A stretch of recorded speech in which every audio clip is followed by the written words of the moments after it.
Looking back, I remember how all of my family's summer barbecues went the same way.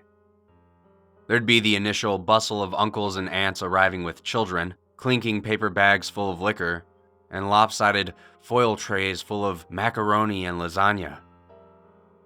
First drinks were poured, meat was thrown on the grill, and cackles followed light gossip in the crowded kitchen.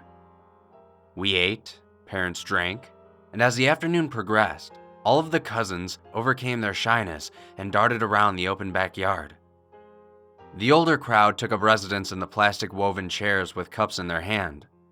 As they ventured deeper down into their drinks, so too did the light chatter from earlier in the afternoon descend into more serious subjects. It wasn't until I had reached 11 or 12 years old that I began to recognize the reoccurrence of the name Carrie May, uttered from the semicircle of elders across the lawn. I asked my mom who she was while she was driving home from the barbecue one afternoon. She just said, "I'll tell you when you're older." I am 15 now, and the grown-ups still fall into whispers when I pass by their drinking circle if Carrie May is the topic of conversation. Little do they know that I have done a bit of sleuthing on my own. Through equal parts of retellings, courtesy of my older cousins, and general eavesdropping, I have since managed to piece together an account of what happened to my distant cousin, Carrie May, and her family. After the fact, I can understand why my mother and all of the other grown-ups chose to keep her story from us kids. To this day, it is the scariest thing that I have ever heard. It happened in a little town on the north shore of Massachusetts called Middleton, where Carrie May and her parents, my aunt and uncle, lived. Middleton was still pretty undeveloped in the late 80s. Young couples looking to start a family often opted for the paved and well-lit streets of neighboring Danvers or Salem over the pock-filled dirt roads of Middleton. But my Uncle Stephen and Aunt Lena were known for being somewhat bohemian. They were both painters who relished the unfettered wilderness that the small wooded town had to offer. The family fit in well there. Carrie May grew up surrounded by the likes of artists, painters, and eccentrics who called that small stretch of forest home. On the evening that Carrie May went missing, her family was visiting a public patch of garden rented by one of her father's friends. This particular field was divided into dozens of small plots where the town's citizens could grow anything from cucumbers to black-eyed Susans. Their friend's plot bordered the forest surrounding the field. While the parents sat in rickety chairs amongst the watermelons, the children darted in and out of the trees and played hide and seek. At one point in the evening, the other children in the group came back to their parents saying that they couldn't find Carrie May. And even though the game had been over for 20 minutes, Carrie May was still nowhere in sight. At first, my aunt and uncle weren't that alarmed. They yelled her name from where they sat, expecting her to come running from the woods once she heard their voices. Carrie May was a playful and imaginative girl, but she was always well behaved.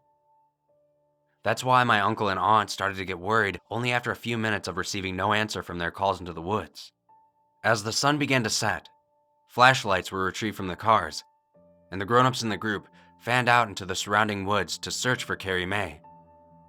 They called her name until 9 o'clock or so. After that, they called the police. Days went by. Weeks. All the while, police officers and volunteers from Middleton and neighboring towns combed the woods, going miles into the New England forests. Yet, despite the fervor of the search, not so much as a shoelace was recovered. After 1 month of flyers, false tips, the whir of helicopter blades, and television appearances, my aunt and uncle first began to consider the possibility that they would never see Carrie May again. But then, something extraordinary happened. Contrary to all statistics for missing children, kidnappings, and the rule of the first 48 hours, Carrie May was found. Or, more accurately, she just showed up. One day, roughly 5 weeks after her disappearance, she emerged, naked, bruised, and scratched from the woods at the exact spot she had entered from. No one was at the gardening plot at the time as it was 5 o'clock in the morning. So she walked barefoot, across the misty field and down the country road into town. Angus MacLeod, a fry cook at N&J Donuts, was the first one to spot her. He called the police, who picked her up and brought her to the station. By 7:30 a.m., there had been a tearful reunion between Carrie Mae, Uncle Stephen, and Aunt Lena. By 9, the news of Carrie Mae's return had trickled through the neighborhood and was spilling over into neighboring towns. Noon saw the long driveway to their home jammed with vans from every newspaper and television station on the North Shore. And by dinner time, all of the county was in celebration for the darling 13-year-old who had finally come home. It was like a bad dream, my Aunt Lena whispered into a Channel 5 microphone. A bad dream that I couldn't wake up from. But today, I woke up. And so it seemed to that small pocket of Massachusetts, in the late 80s, like some great nightmare had hovered for a spell over their town, only to move on, saving its worst for another time and another place. The story of Carrie Mae was not so simple and joyous as all the headlines and news anchors led the county's residents to believe, however. While vast coverage was devoted to Carrie Mae's initial reappearance, virtually no attention was given to the events which ensued weeks later, after all of the fanfare had died down. By that time, Carrie Mae had had countless interviews with investigators and child psychiatrists regarding her disappearance.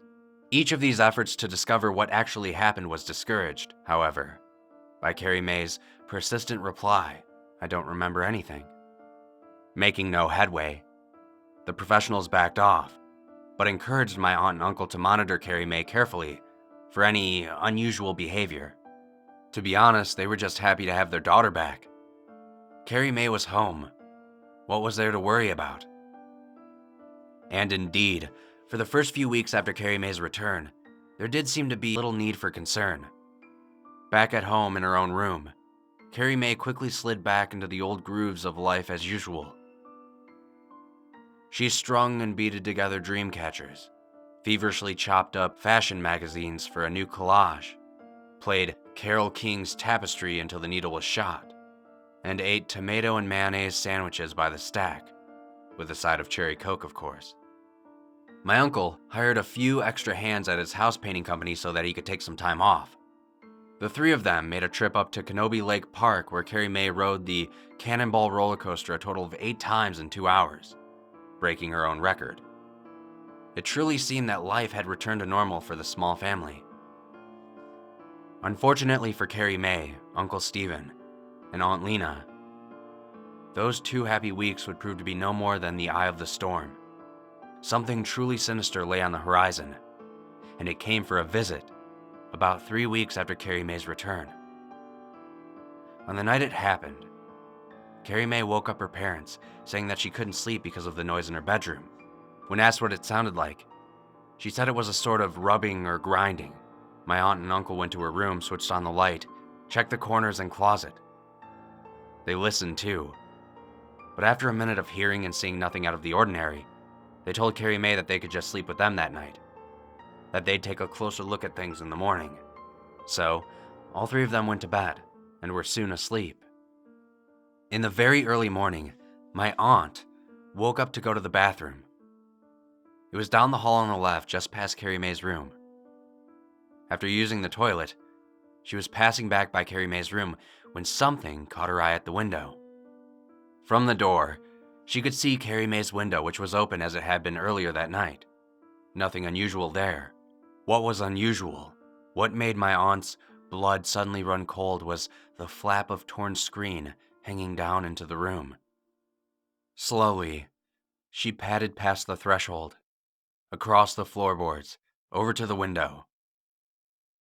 Reaching down and picking up the flap of screen, she noticed that the edges were gnarled and frayed as if it had been sawed through with a blunt instrument.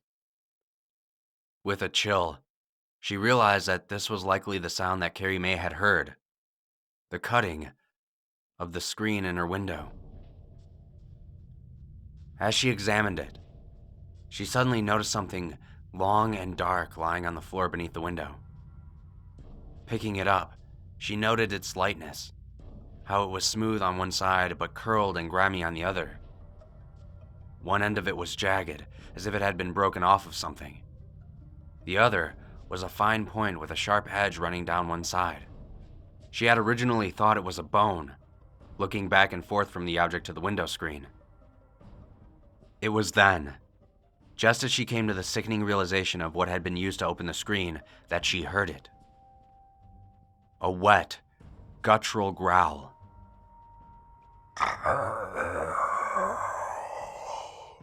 She turned quickly to her left, expecting to find an animal. What she saw instead made the room spin. There in the corner, lit partially by the moonlight, stood a woman. But not just any woman. It was the most horrifying creature or animal that she had ever seen. The mere sight of it made her sick with revulsion and terror. It was completely emaciated.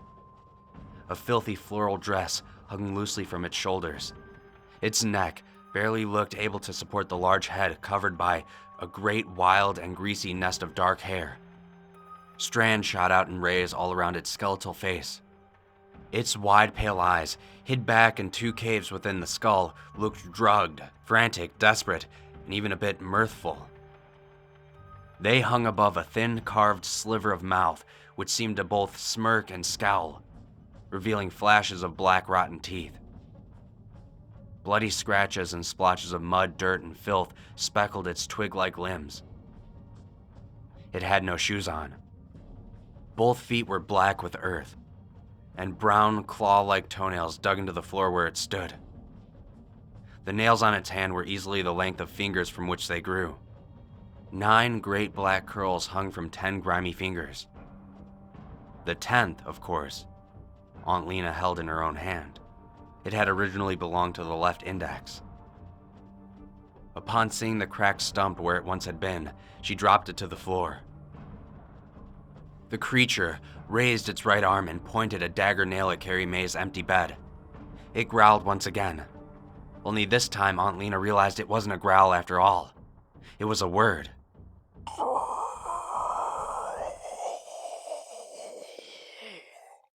Girl. As it spoke, drool dribbled from its cracked lips, from between jagged black teeth. Strings of it glistened in the moonlight and pooled onto the ends of its massive toenails. Some of it hung from the dark, slender chin before stringing down in front of its dress. Suddenly, the thing lurched forward. Now, with something clutched in its left hand. Something that had been hidden in the darkness. A sack. A giant, coarse, ancient-looking burlap sack, with its dark mouth gaping wide open. As the creature clicked forward on its gnarled toenails, the giant burlap hissed across the floorboards at its side. As it advanced, the mouth tightened from a bitter scowl into a wide black grin. A grin denoting an epiphany. You'll do. It gargled as it motioned with its free hand towards the open sack. Get in.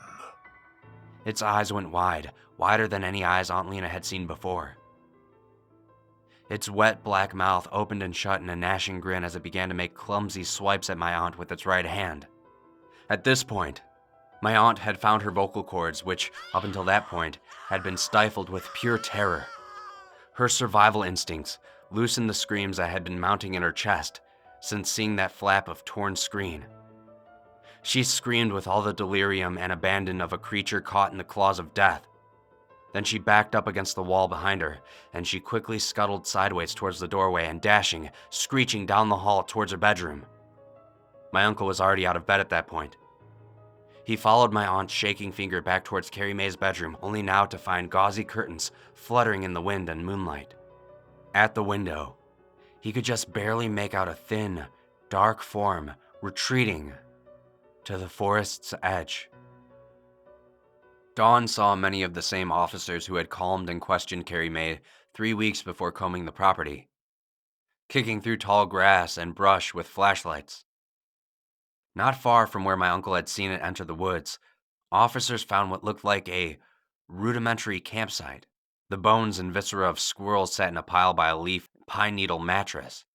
A dugout latrine sat 10 paces from the bed, and under a log, near the squirrel remains, officers recovered soggy, moldering newspapers chronicling the return of Carrie May. The entire site had a direct view of Carrie May's bedroom window. It was quickly surmised by everyone at the scene that the woman had camped out in the woods near the house for some time before attempting to abduct Carrie May. Maybe a week, perhaps more. Police obtained a sketch of the woman based off of my Aunt Lena's account of that night. It was distributed throughout the county's police departments. The sketch was also used in one final interview with Carrie May following the incident at the house. Carrie May, who had been surprisingly calm during the whole event, took one look at the sketch of the woman and began to shake uncontrollably. She had a fit bordering on epileptic there in the office of the Middleton police chief. While screaming, she attempted to rip off her own skin with her fingernails. A team of psychiatrists later theorized that Carrie May's previous abduction had been so traumatic that she had repressed it, leaving no conscious memory of her time in the woods. Upon seeing a portrait of her abductor, however, those memories all came rushing back, overloading her conscious mind, frying it with madness. She left the police department that day on a stretcher, her hands and feet bound by leather straps. Rumor has it that she began to laugh in the ambulance on the way to the hospital. She has lived in McLean Psychiatric Hospital in Belmont, Massachusetts ever since. The North Shore Snatcher, as she came to be called in the local folklore, was never found. And for all I know, she's dead. Or perhaps she moved on to woods in some other county, some other state. Who knows? The truth is, she doesn't even need to be alive or present to exist. Like something as traumatic as a shark attack or plane crash, the memory of what happened to Carrie May and her family echoes down the years so that even decades later, the fear remains fresh. So odd and disturbing was the events that the older folks are still left glued to their chairs at summer barbecues, brooding over their drinks and trying to piece it all together. All the while, they keep a watchful eye on that border where the lawn ends and the woods begin. Occasionally, a younger cousin will dash in among the trees only to hear behind them, "Hey, get out of there," from their parents. "You don't know what's in there," they would say. The little culprit will emerge from the bushes, stomping their feet in protest and whining, "Why not? There's no poison ivy even around here." But by that point, the parents, looking past the child into the gloom beyond the birches, more to themselves than to anyone else, they'll mutter, "It's not poison ivy that we're worried about."